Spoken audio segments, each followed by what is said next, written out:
Varian AY.4.2 alias varian Delta Plus masuk dalam varian Delta Plus sudah terindikasi di negeri jiran. Seperti apa karakteristik varian baru ini dan apakah membatasi mobilitas bisa menjadi langkah mitigasi atau antisipasi ya. Untuk membahasnya malam hari ini bergabung melalui sambungan Zoom Direktur Pencegahan dan Pengendalian Penyakit Menular P2PL sekaligus jubir vaksinasi COVID-19 Kementerian Kesehatan Siti Nadia Tarmizi. Bu Nadia, selamat malam. Dan juga hadir bersama kami Ketua Bidang Pengembangan Profesi Persatuan Ahli Epidemiologi Indonesia, Bu Mas Dalina Pane. Selamat malam Ibu-Ibu. Selamat malam Mbak Tiffany, selamat malam Bu Nadia. Baik, terima kasih. Saya akan ke Bu Nadia terlebih dahulu. Sampai dengan sekarang hasilnya memang belum ditemukan ya, varian AY.4.2 atau yang masuk dalam Delta Plus ini. Tapi kita perlu tahu karakteristik varian baru ini selain penyebarannya yang katanya 15% lebih cepat menular atau persebarannya itu lebih cepat dibandingkan dengan varian-varian lainnya. Iya, jadi memang betul ya Mbak Tiffany, sampai sekarang memang kita belum mendeteksi adanya varian Delta khususnya AY.4.2. Tapi kalau kita lihat turunan dari varian Delta yang kita ketahui di bulan Juli itu menyebabkan tingginya kasus yaitu B1617.2, saat ini di Indonesia sudah kita temukan ada turunannya kurang lebih 22 ya yang sudah kita identifikasi. Kalau di global itu ada sekitar 75 dilaporkan varian daripada turunan daripada varian Delta tadi ya. Nah, karakteristiknya mengapa kemudian Badan Kesehatan Otoritas Inggris mengatakan bahwa AY.4.2 ini perlu diwaspadai karena diperkirakan tadi varian ini adalah yang kemudian menyebabkan terjadinya peningkatan kasus di Inggris. Dan ada perkiraan bahwa varian ini dikatakan lebih cepat menular dan juga mempengaruhi efikasi daripada vaksin ya. Nah, tentunya kalau kita melihat saat ini sudah 42 negara yang melaporkan adanya varian AY.4.2 ini termasuk Singapura dan Malaysia. Yang artinya kalau kita lihat dari sisi jarak ini sudah dekat ya dengan Indonesia, dan ini kita ketahui bahwa negara-negara dari Malaysia khususnya dan Singapura ini tentunya kita tahu banyak warga negara Indonesia yang bekerja di dua negara ini, termasuk juga di negara Timur Tengah yang juga sudah ada melaporkan adanya varian AY.4.2, dan ini menjadi kewaspadaan kita tentunya. Oke, Bu Nadia, varian ini kan lebih cepat menular dan juga lebih cepat berevolusi ya. Bahkan temuan di Inggris ini mendominasi kasus-kasus yang ada di Inggris di sana, dan nggak jauh dari Indonesia di negara tetangga Malaysia dan juga Singapura juga sudah ditemukan. Mitigasi apa agar varian ini tidak menular di Indonesia, agar Indonesia tidak menjadi rumah bagi si varian yang cepat sekali penularannya ini?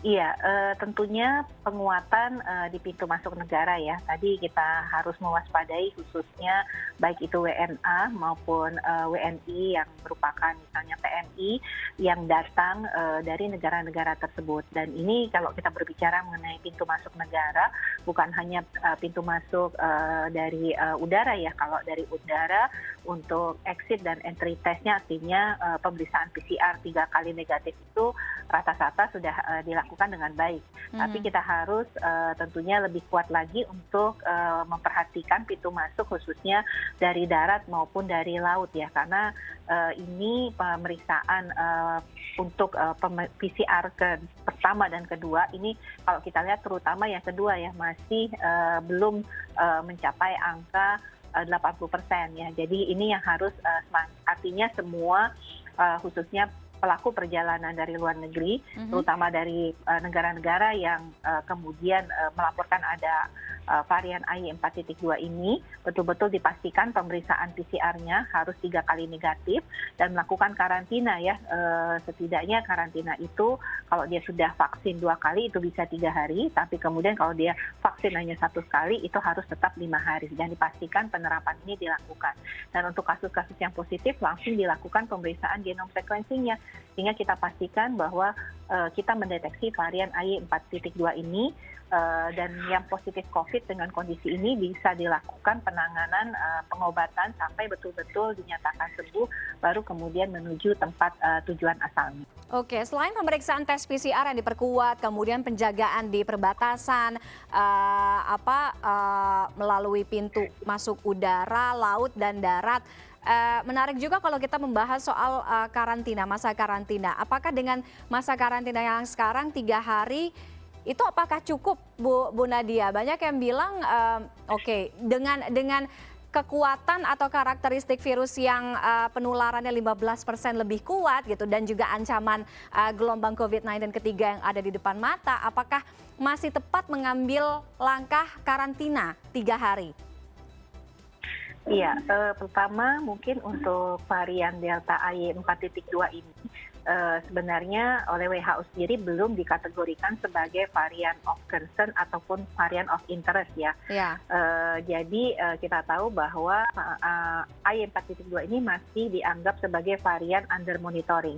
Artinya kecurigaan kita tentang dia dikatakan lebih cepat menular, mempengaruhi vaksinasi ini masih terus dalam kajian ya, apakah betul-betul kondisi tersebut ada terjadi di dalam populasi. Nah, terkait dengan karantina, seperti yang disampaikan oleh Pak Menko Marves, bahwa kan kita akan terus melakukan evaluasi ya, dalam rangka tentunya kalau kita lihat situasi laju penularan kita ini kan sudah terus membaik ya, Mbak Tiffany.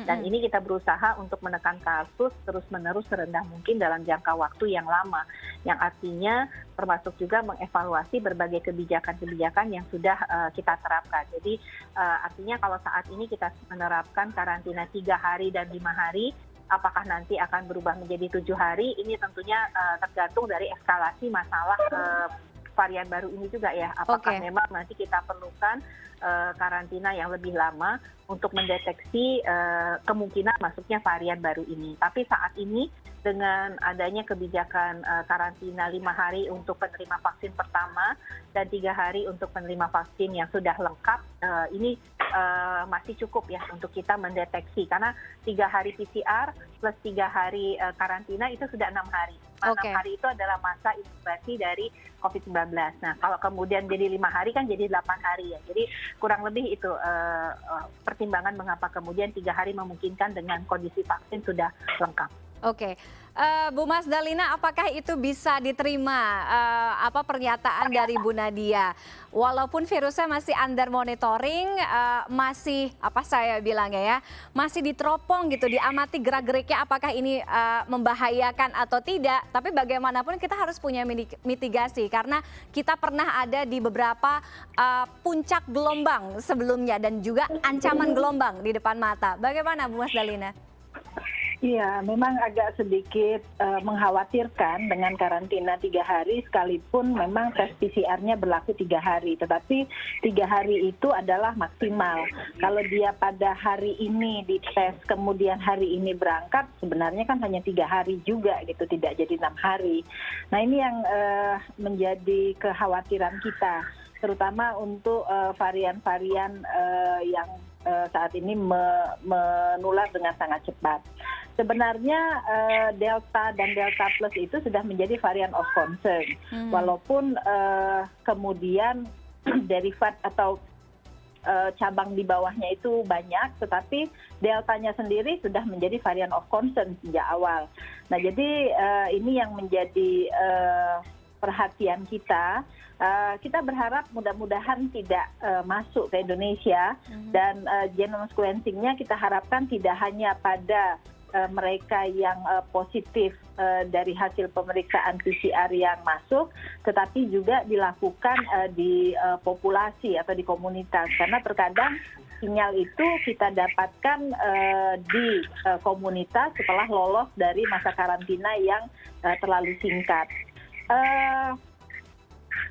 Memang ada sih beberapa negara yang kemudian berusaha untuk mengurangi karantina dengan vaksin 2 kali. Tetapi kalau kita lihat jika 4.2 ini kemudian berpengaruh terhadap vaksin, maka sebenarnya vaksinasi 2 kali itu juga tidak menjadi jaminan bahwa virus tersebut akan masuk ke Indonesia.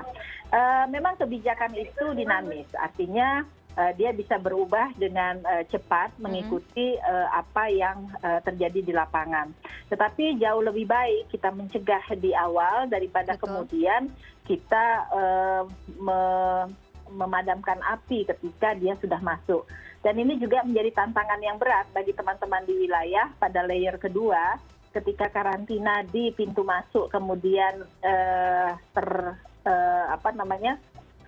kemudian tidak mampu mencegah itu, maka layer keduanya adalah karantina atau isolasi di wilayah. Nah ini yang menjadi agak sulit ketika mereka kemudian sudah menyebar dan melakukan containment-nya juga menjadi lebih sulit. Tetapi saat ini karena itu sudah diputuskan, mari kita lihat beberapa minggu ke depan dan kita berharap masyarakat juga waspada terhadap kenaikan kasus ini, karena beberapa wilayah sudah mulai ada kenaikan kasus walaupun memang dikonfirmasi belum masuk ke Indonesia untuk AY 4.2. Oke, jadi memang ada potensi ancamannya itu adalah mutasi di dalam negeri sendiri itu ya, di dalam negeri, di dekat di sekitar lingkungan kita. Nah, kemudian bagaimana sepatutnya atau seharusnya mencegah atau upaya mitigasi jangan sampai yang tadinya dari indikasi bisa jadi mendominasi. Kita lihat bahwa virus ini mendominasi, kalau saya tidak salah mungkin sekarang di Inggris kurang lebih 90% gitu. Nah, bagaimana? Karena ancaman ini walaupun ya masih dalam kajian, masih under monitoring, tadi Bu Nadia sampaikan, Bu Mas Dalina, sangat berbanding terbalik dengan apa yang terjadi sekarang. Banyak sekali relaksasi ya kan, mobilitas di Indonesia, di dalam negeri pun juga semakin semakin lowong atau semakin longgar dengan adanya penurunan level PPKM ini. Ya, jadi upaya utama untuk memutus rantai penularan adalah isolasi dan karantina sebenarnya. Jadi isolasi dan karantina yang disiplin pada tingkat wilayah itu juga menjadi intervensi yang efektif untuk memutus rantai penularan jika kemudian AY 4.2 masuk ke Indonesia. Tapi yang terutama juga bagaimana vaksinasi itu bisa kita dorong agar di akhir tahun kita bisa capai 70% dari penduduk Indonesia sudah divaksin. Jadi tracing yang kuat, kemudian juga vaksinasi yang dipercepat, serta masyarakat tetap kita minta, sekalipun memang masyarakat mulai abai dengan protokol, masih tetap diminta untuk melakukan atau tetap patuh pada 3M ya, patuh pada protokol kesehatan. Dan tentu ini membutuhkan pengawasan dari kita semua untuk saling menjaga. Jadi jangan segan untuk menegur jika bertemu dengan orang-orang di area publik yang kemudian tidak menggunakan masker atau kemudian tidak menjaga jarak. Ini yang harus kita lakukan bersama. Oke, Bu Nadia, mungkin tidak varian yang menjadi varian of monitoring ini tidak dibawa oleh pelaku perjalanan luar negeri atau pelaku perjalanan internasional, tapi mutasinya ini berkembang atau bermutasi di Indonesia sendiri justru. Nah, kalau seperti itu kan alih-alih kita sibuk memperketat perbatasan, kalau udah masuk jangan sampai kecolongan, justru jangan ngelebar kemana-mana. Ya, jadi memungkinkan sekali ya bahwa mutasi turunan seperti AY 4.2 ini kita temukan di dalam negeri ya. Karena kalau kita sekarang ya, kita sudah menemukan 22 jenis turunan daripada Delta. Jadi potensi AY 4.2 itu selain tentunya ada ancaman, terutama yang ancaman terbesar adalah masuk dari luar negeri ya, tapi kemungkinan untuk di dalam terjadi mutasi dengan gambaran perubahan protein yang sama dengan AY 4.2 itu juga memungkinkan. Nah tentunya kita ketahui bahwa dengan adanya dominasi daripada varian Delta yang kurang lebih 96% itu masih merupakan virus COVID-19 yang bersirkulasi, maka di saat yang laju penurunan yang sudah sangat rendah dengan angka positivity rate kurang dari 1%, tetap tadi seperti disampaikan Bu Mas Dalina, bahwa kita tetap harus menjalankan protokol kesehatan. Peningkatan mobilitas itu pasti akan terjadi dengan semakin banyaknya relaksasi yang kita lakukan dan semakin meningkatnya aktivitas ya. Artinya bagaimana kemudian orang bisa berdagang, orang bisa ke mall, bisa melakukan aktivitas ibadah, ke kantor, dan kemudian juga aktivitas lainnya. Ini pasti akan terjadi peningkatan mobilitas. Dan tentunya sebagai upaya untuk antisipasi peningkatan mobilitas ini harus diimbangi dengan protokol kesehatan. Dan selain itu kita tahu bahwa kriteria PPKM sebagai sistem kewaspadaan ya untuk kabupaten kota itu tetap terus dijadikan suatu dasar untuk mengevaluasi kondisi kabupaten kota. Jadi apakah laju responnya, testingnya, tracingnya itu cukup atau tidak untuk mendeteksi kasus-kasus positif.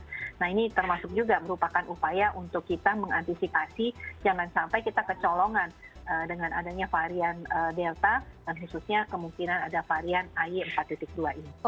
Jangan sampai kecolongannya itu Bu Nadia, apakah juga bisa salah satunya dengan cara menutup pintu masuk Indonesia bagi mereka-mereka atau pendatang yang berasal dari negara yang saat ini tengah dilanda AY42 ini? Ya, kembali lagi bahwa alternatif itu bisa kita lakukan, ya. Tetapi tentunya ada pertimbangan-pertimbangan lain ya. Kalau kita melihat pertama AY4.2 ini kan belum masuk sebagai virus of concern ya. Walaupun tadi dikatakan varian Delta itu adalah varian yang virus of concern, tapi turunan AY4.2 sendiri ini juga belum dikatakan sebagai varian of interest ya, apalagi varian of concern. Jadi perlu tentunya kewaspadaan ya. Tetapi apakah kita perlu menutup pintu masuk kita dari negara-negara yang sudah melaporkan ada AY4.2? Tentunya ini ada beberapa hal yang jadi pertimbangan. Kita juga tahu bahwa pintu masuk negara kita untuk warga negara asing yang akan berkunjung itu juga sudah menggunakan 2 kriteria ya. Pertama, dia angka positivity rate di negara tersebut harus kurang dari 5%, dan kondisi daripada asal WNA tersebut adalah pada level PPKM 1 dan 2. Dan juga untuk pintu masuk, itu kita tahu bahwa baik pintu masuk udara, laut, dan darat, itu tidak semuanya kita buka ya. Kita hanya ada 5 tempat pemeriksaan untuk imigrasi bandara, kemudian kalau untuk pelabuhan laut itu ada 9, dan untuk darat itu ada 8. Jadi melalui jalur-jalur inilah yang artinya lebih terfokus ya untuk kemudian kita bisa menyaring dan mencegah masuknya varian AY4.2 ini. Tentunya kita harapkan tidak ada temuan varian AY.4.2 ini masuk ke Indonesia, tapi apapun itu kita tetap harus tidak boleh lengah, tetap waspada, ya kan, sekali lagi harus tetap menegakkan disiplin protokol kesehatan. Terima kasih Bu Mas Dalina Vane dan juga Ibu Siti Nadia Tarmizi sudah bergabung dengan CNN Indonesia Connected malam hari ini. Selamat malam Ibu-ibu, sehat selalu. Selamat malam, sehat semua ya.